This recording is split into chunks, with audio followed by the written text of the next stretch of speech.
Hey guys, I figured something out. I don't know if you were able to see the videos or not. Mrs. Cerna had to help me.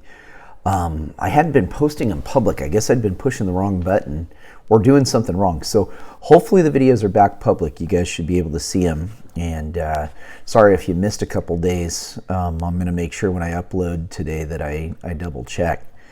So we were on to chapter 13. This is called Art and Accusation. Mr. Johnson opened and shut his mouth for several seconds without a sound coming out. At least he croaked, "Mrs. Hunt, I'm afraid I'm unwell. I'm going home to bed. Will you take charge of this child?" His voice dropped and mumbled like an old man's. Omri just caught the words, "Back to their lessons." Then Mr. Johnson let go of Patrick's arm, turned, walked most unsteadily out the door and put his hand on it and swayed as if he might fall over. "Mr. Johnson," said Mrs. Hunt in a shocked tone, "shall I call a taxi?"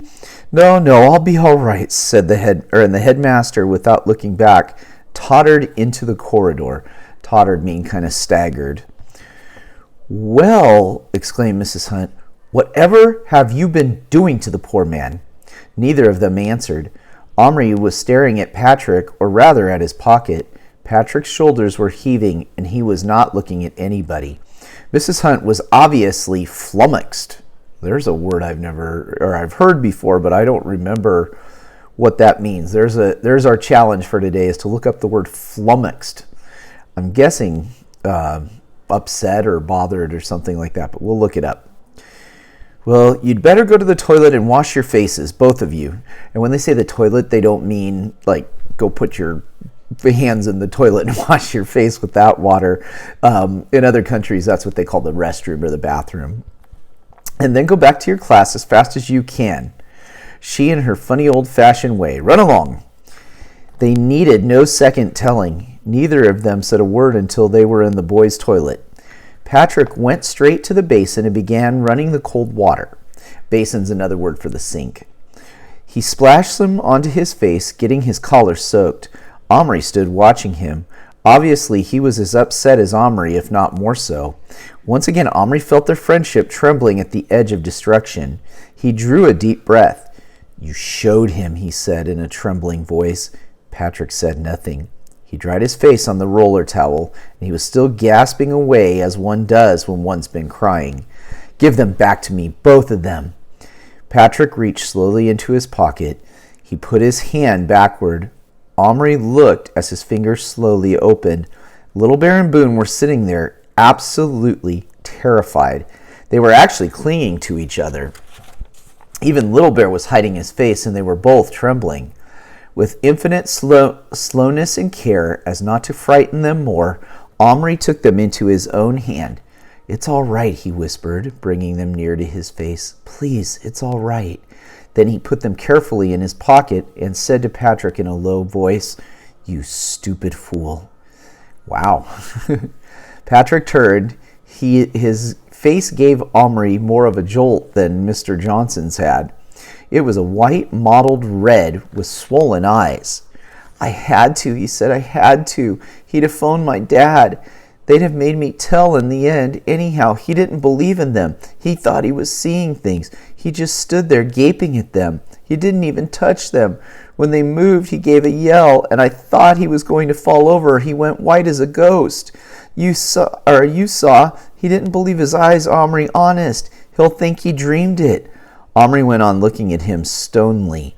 Can't I have Boone?" asked Patrick in a small voice. "No. Please, I'm sorry, I had to.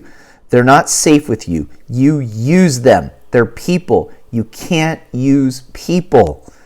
Patrick didn't ask. He gave one more hiccuping sob and went out. Omri took the little men out of his pocket again and lifted them to his face.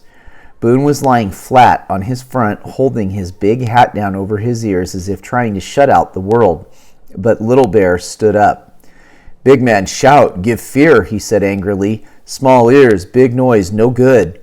"I know, I'm sorry," said Omri, "but it's okay now. I'm going to take you home." "What about wife?" His promise. Omri had forgotten all about that. Another Indian, another live little person to worry about. Omri had heard about people going gray-haired almost overnight if they had too much to worry. He felt it might easily happen to him.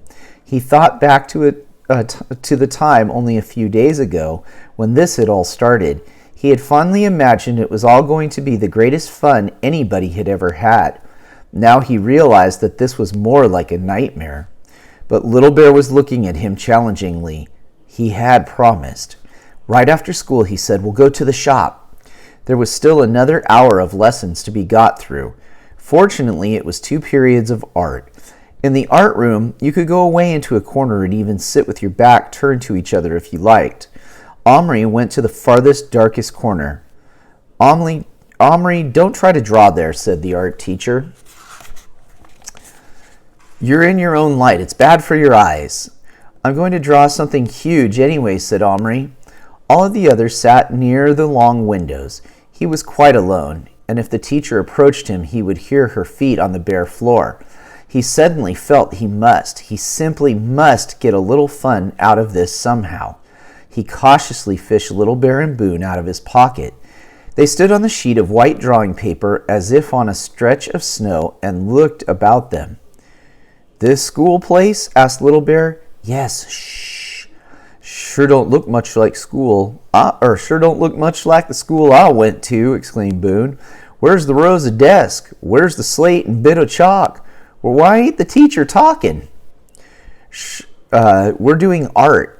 We can sit down where we like. She doesn't talk much. She just lets us get on with it," replied Omri in the softest whisper he could possibly manage.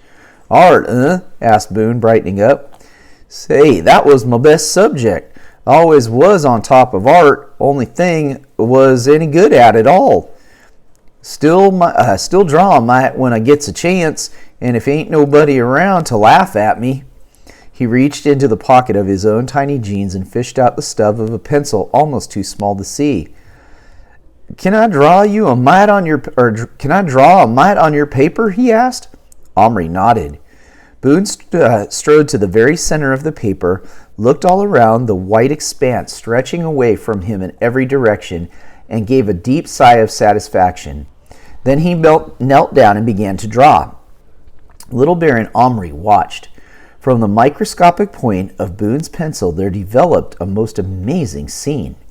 It was a prairie landscape with hills and cacti and a few tufts of sagebrush.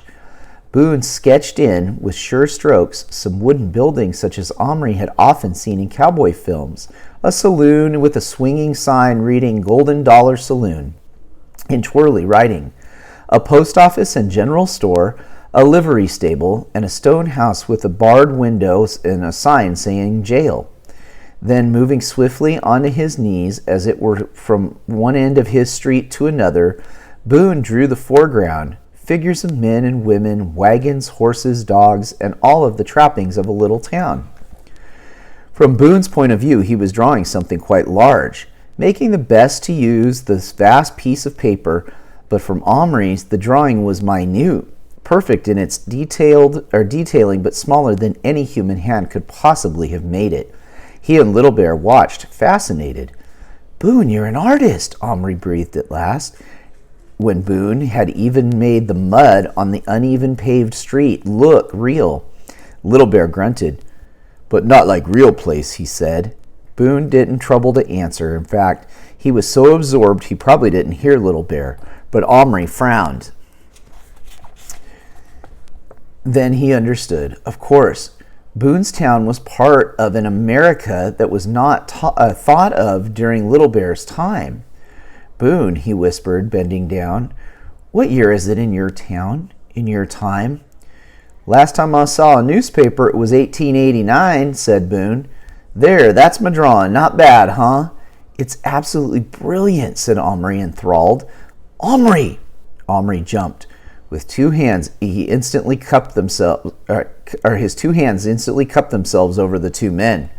From the side of the room, the teacher said, "I see it's no use trying to stop you from chattering. You even do it when you're alone.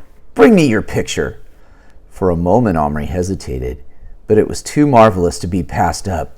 He scooped them into his pocket, picked up the sheet of paper, For once, he wouldn't stop to think. He'd just enjoy himself. He carried Boone's drawing to the teacher and put it innocently into her hand. What happened then made up for a good deal of worry and general upset the little men had caused him. First, she glanced. At a glance, the drawing in the middle of the paper looked like a scribble or a smudge. "I thought you said you were going to draw something huge," she said with a laugh. "This isn't much more than I'll show you real quick. There's Omri in the art class kind of hidden over in the corner with the teacher in the back, and then you can see Boone down there drawing the picture on the paper. This isn't much more than a..." And then she took a second, much closer look. I'm going to go ahead and leave off right there. Well into chapter 13, we're getting towards the end here.